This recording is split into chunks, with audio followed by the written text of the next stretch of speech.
अस्सलाम वालेकुम दोस्तों, इस तस्वीर में आपको एक बड़ी वहशतनाक चीज़ नज़र आ रही है। ये 17वीं सदी का वो हथियार था जो चर्च की तरफ से मुसलमानों पर जुल्म ज़्यादती और ज़बरदस्ती ईसाईयत कबूल करवाने के लिए इस्तेमाल किया जाता था।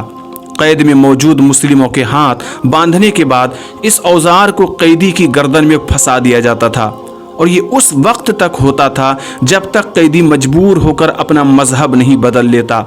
जो लोग ये कहते हैं कि दहशतगर्दी टेररिज्म का कोई मजहब और चेहरा नहीं होता, मैं उनसे कहना चाहता हूँ कि दहशतगर्दी का चेहरा और मजहब यूरोप की तहजीब यानी वेस्टर्न कल्चर है।